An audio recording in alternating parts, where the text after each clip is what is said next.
There's the Clayton Brothers with a tune called Friday Struttin'. And it's Saturday, so maybe we can do some strutting on this Saturday.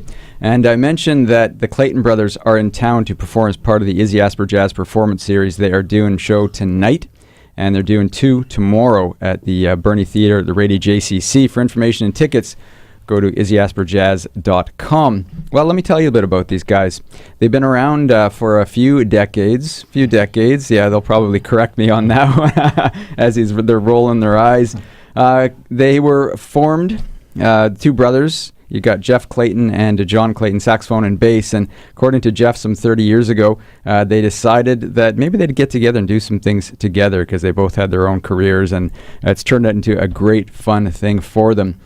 Collectively, they performed and recorded with some amazing artists like Diana Krall. You've got Ray Brown, Regina Carter, even Paul McCartney and the likes of Michael Jackson. So they've been around and they play some great swinging jazz, and they're my guests in the studio this morning. It's a pleasure to have you guys here. Thank you for coming in. Glad to be here. Yep. Wonderful. Yeah. I caught you guys last time you were in town. You brought your son in. Gerald was playing on the keys that time. You did a little bit of a different band this time around. But before we talk about who you brought with you this time, let me take you down memory lane for a few minutes. And I remember, we all grew up with music in our lives at some point. What's your first memory of really being introduced and turned on to music of any kind at all? Let's start with you. Who wants to key in? Jeff, it's John? It's easy. We could both say it in unison, almost. Our mother. Yeah. Our mother, your mother? Sure. Yeah. What was happening? What was she playing, or where did you hear it? Well, she played piano and led the junior and the senior choirs at church. And there were 7 of us, 7 kids: Johnny, Jeffrey, Janine, Joseph, Jerome, Jennifer, and Joy. And we all needed to go to the church. So if we weren't in the choirs, we just sat there and listened. Okay. And then as we came of age, we would join the different choirs and the different musical situations, and that's the way it all started. So you began singing. You guys were singing in the choir? Well, he was. I wasn't. I I'm the oldest, John, and I ended up around the time that I probably would have been encouraged by Mom to sing in the choir. I had discovered the bass, or actually, the bass had discovered me. So I was able to still participate, of course, but I played bass in the church, kind of looking over my mom's shoulder at the hymnals, or just listening to see what bass notes I could play along with everybody. Mm-hmm. So, and then my brother and, like you said, and the rest of our brothers and sisters, they sang in the choir and that sort of thing. But yeah, for me, it was, for both of us, it was our mom. Mm-hmm. And then it kind of for us, kind of branched out into, because the music of the day for us, for our peers, was soul music. Mm-hmm. So we were listening to Gladys Knight and the Temptations, and the Supremes, and the Four Tops, and Little Stevie Wonder, and that's what we kind of grew up on outside of what we heard our mom do. Mm-hmm. And jazz was not even a part of our language at that time. Mm-hmm. So when did who was the first jazz artist that you were turned on by? Who did you hear? You go first, and I'll tell you. All right, mine. Jeff, what do you got? First jazz artist. First jazz artist I heard was Eddie Harris. Ah, okay. And still in that soul bag kind of thing. Yeah. Exactly. Yeah. And so it's just kind of a bridge from one area to the other. Mm-hmm. The gospel that led to the soul, that led to that bridged the gap, that led to the jazz, and then my very favorite saxophone player is Cannonball Adderley. Ah, okay. Yeah. That's right. It's funny you mentioned Eddie Harris, because just 2 days ago, I was listening to Listen Here. Yes, Eddie Harris, and I just thought, man, I haven't heard that in years. And then there was another song that he did that I actually played the track a couple of weeks ago, just because I love the song, called Boogie Woogie Bossa Nova. So if you get a minute, check out Boogie Woogie Bossa Nova. But anyway, to answer your question, the first jazz I heard, really bass-wise, was to back up a little bit, the first jazz I heard was by my high school big band. Because they came to my junior high school and played, and I'd never heard jazz before. That was amazing. I said, God, when I get to high school, I hope I get to play in that band. So when I got to high school, I auditioned. I made it in the band, and then a school chum of mine said, "You've got to hear this record I just found of this bass player named Ray Brown." I'd never heard of Ray Brown, and we went to the Venice Library. We're from Venice, California. We went to the Venice Library, and he played this recording of Oscar Peterson playing Billy Boy with Ray Brown on bass and Ed Thigpen on drums, and my mind was blown. Coincidentally, I found out that Ray Brown was going to be soon giving a course at UCLA for a semester in jazz bass. So I quit my brand new classical studies and saved $65, and I got in the course, and that's when my world opened up. So your background, you did a background in classical as well? You did some studying in classical, or? Yeah, I did. Yeah. It kind of happened at the same time, so it really wasn't, it wasn't one that sort of led to the other, or they really supported each other and still do support each other. So I studied classically while I was doing all the jazz stuff, and then after a bunch of years of studying and touring and everything, I moved to Holland. I played in a symphony orchestra for 5 years. So it's always been a nice mix for me. How just out of curiosity, how was it going from, say, playing a bit of jazz to doing classical, where, you know, you're got to read those notes and you got to stay on the script and there's no improvising, and how is that? How does that feel? You know, I'm wondering. It's still fulfilling. It's just a different taps into a different part of your expression, because yes, the notes are there. Yeah, you're playing with a bunch of other colleagues and all this stuff, but you know, you find with your friends other ways to emote. It might be dynamically, it might be articulation wise. Put it all together. You know, you're involved emotionally. You don't always have to improvise to emote, as you know. So it became an important part of what I do, and of course you don't mix the two unless the stage is set for you to do so. So when I'm playing Bach, I don't think about Basie. You know? I could, but then the music would suffer. Yeah. You know, and if I'm playing Thelonious Monk, then I'm not thinking about Mahler.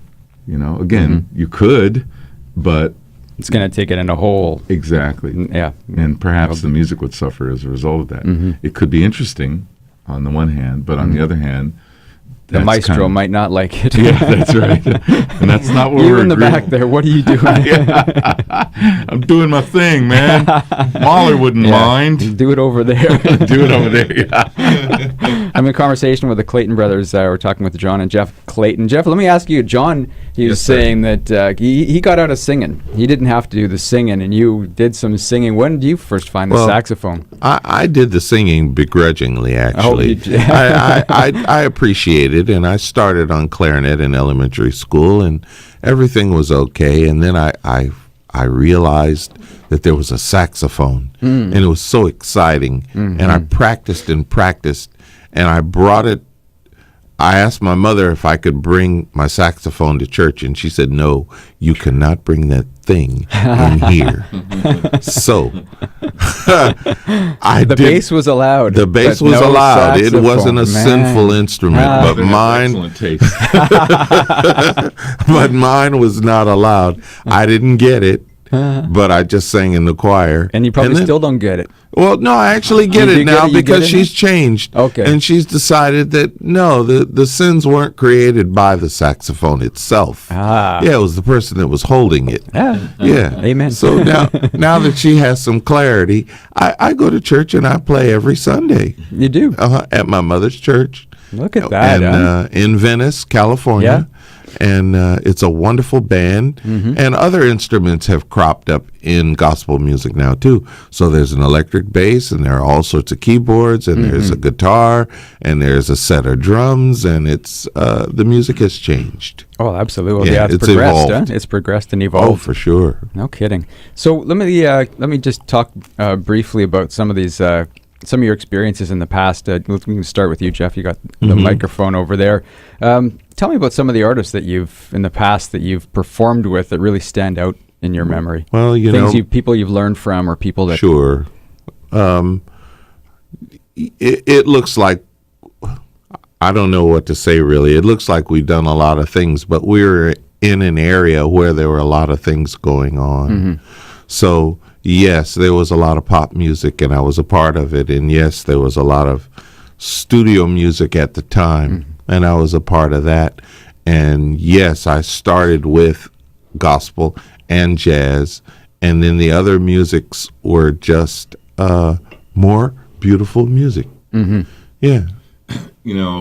If I may interrupt, he's being modest, which doesn't happen that often, I must point out. Because, for instance, at some point, it was his dream to play with Stevie Wonder. So what did he do? He got every Stevie Wonder recording that there was and memorized everything. Even when there wasn't a saxophone part on the recording, he created one. So he learned. And then when he heard about a Stevie Wonder audition, he was there. And Stevie Wonder had him and a bunch of other saxophone players play. And when Stevie Wonder asked him if he knew such and such a song, then my brother said, Stevie, I know all of your songs. and so, long story short, he impressed Stevie Wonder and ended up being in Stevie Wonder's band. So yeah, he's being modest. I would say so. That's why he's got you here, right? He's got you to help him out, right? So I can ask you the same question. We'll see if he answers for you. No, because my ego won't allow that. Well, what about you then, John? Tell me a little bit about your experiences. Knock on. We're both pretty lucky. We're both blessed to have been able to have the doors open for us that we've gone through and rubbed elbows with. Ray Brown, of course, is the guy who was the central figure for opening doors for me. Starting with hearing people like Milt Jackson when I was a teenager, great vibes player in the Modern Jazz Quartet, and then moving on, I thanks to Ray Brown, ended up playing with Monty Alexander, great piano player for years. I've seen him a couple times. He's great. He's fantastic. And then it was my dream to play with Duke Ellington, but he died when I was in college. So my other dream was to play with Count Basie. I knew that Ray Brown knew Count Basie. I called him up. The next day I was talking to Count Basie. Wow. And it just so happened his bass player was leaving 2 weeks from that point. So 2 weeks later I was in Count Basie's band. And then before that, he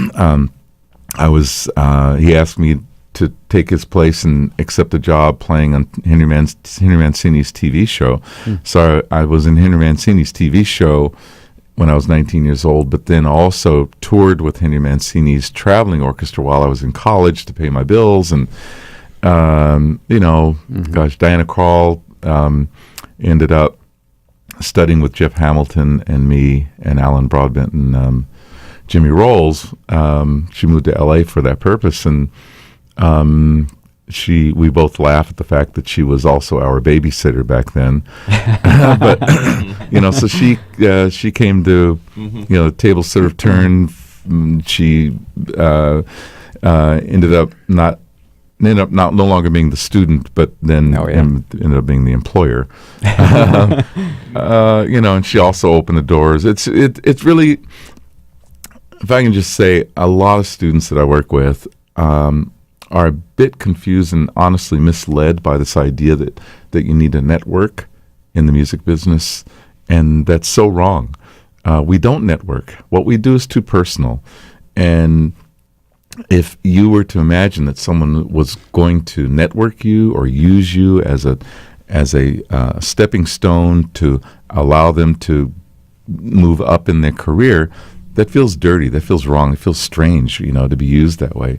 However, what we do in the music world, in this small music world, is that we create relationships. It's not about using each other, it's about getting to know each other and developing bonds with each other. And the only ulterior motive is to make more music, to make better music and to grow closer to that person as a person. So that's really, because of that, Diana Krall then introduced me to Paul McCartney, and then next thing I know, I'm recording with him and all that sort of thing, and that's based on a personal bond, not a networking situation. You can't network to play with the kinds of people that we've played with. Absolutely, yeah, because there's got to be a reason that they're recommending you, right? If they know you and they know you on a personal level, they know what you can do, right? Yep. Stevie Wonder was moved by the fact that my brother was so in love with his music that he learned everything that he'd ever done. That's not networking. That's, I love what you do, and it's passion. It's passion. Thank you. That's the word. It's passion. Well, Larry, let's now that we've sort of spent some time in the past, let's talk a little bit about what's happening these days. I just wanted to mention again, I'm chatting with John and Jeff Clayton. The Clayton Brothers are in town to perform tonight and 2 shows tomorrow. As far as I know, it's not sold out completely, but you'll want to get your tickets ASAP because I know I was talking to Bev, the producer of the series, and she said it's getting tight. There's not a lot of tickets left. You can go to izzyasperjazz.com or radiojcc.com. They're performing as part of the Izzy Asper Jazz Performance series. So tell me about the band you got in right now. You're bringing. Well, we have our dear friend, and they're all our dear friends. If you haven't heard Terrell Stafford, you heard him on the track that you just played. But Terrell Stafford is one of the most amazing trumpet players on the planet. Period. And I don't know anyone who's heard him that would disagree with that. Yeah. Terrell Stafford is so exciting, and the combination of his sound with my brother's alto sax is pretty heavenly, and they've been doing it for a lot of years now, and they really think as one and sound as one. It's like it's not a trumpet and a saxophone, it's like a trumpophone or something. It's so blended. And we also like to involve I don't know, I hate to say younger, how about less mature musicians in our band. So different generation. That's different. I like that even better. So the different generation representation this time, a couple of guys that we truly are excited about. One is Keith Brown, who will be playing piano with us for the first time. So we've heard about him a lot and finally had this opportunity to invite him. He's been doing his Clayton Brothers homework, so we're really thrilled about that. And the other guy, of course, is this phenom on drums, Kendrick Scott. And Kendrick, the thing that I love about Kendrick as a bass player is that not only does he represent all of the amazing, interesting, innovative things that are going on with cross rhythms and modern grooves and all that kind of stuff, but he loves to play a good groove. He loves to play a pock. He's not ashamed to swing. And that really is important to us. It's important to me as a bass player because I have to play every beat of the song with the drummer. Everybody else has more flexibility, but we have to play together. So playing with Kendrick is a joy for me, for us. So that's the band. Yeah. So the quintet. I know that Terrell Stafford. I mean, he's pretty much got a life of his own too. I mean, he tours on his own. He's got records of his own as well. Most definitely. Right. Yeah. I mean, I've heard some of his stuff. I've seen him play. He's phenomenal as well. And he has fun up there too. He has a lot of fun. Well, we all have fun. I was going to say last time I saw you guys, it was just have that much fun. Yeah, especially for sure, and hang together as brothers, which is a great thing as well. I don't know about that. That's funny. On stage, anyway. Off stage, I don't know, but on stage. Yeah. Well, I mean, it looks like an amazing concert again. I appreciate you guys coming in. Sure. This afternoon. Thank you. It's been my pleasure to meet you. I'm going to come to the Sunday afternoon show. Going to enjoy that for sure. And enjoy your stay in Winnipeg. You came at a perfect time. This is it's great nice weather, and bright and sunny. No snow on the ground anymore. Yeah, that's my. awesome.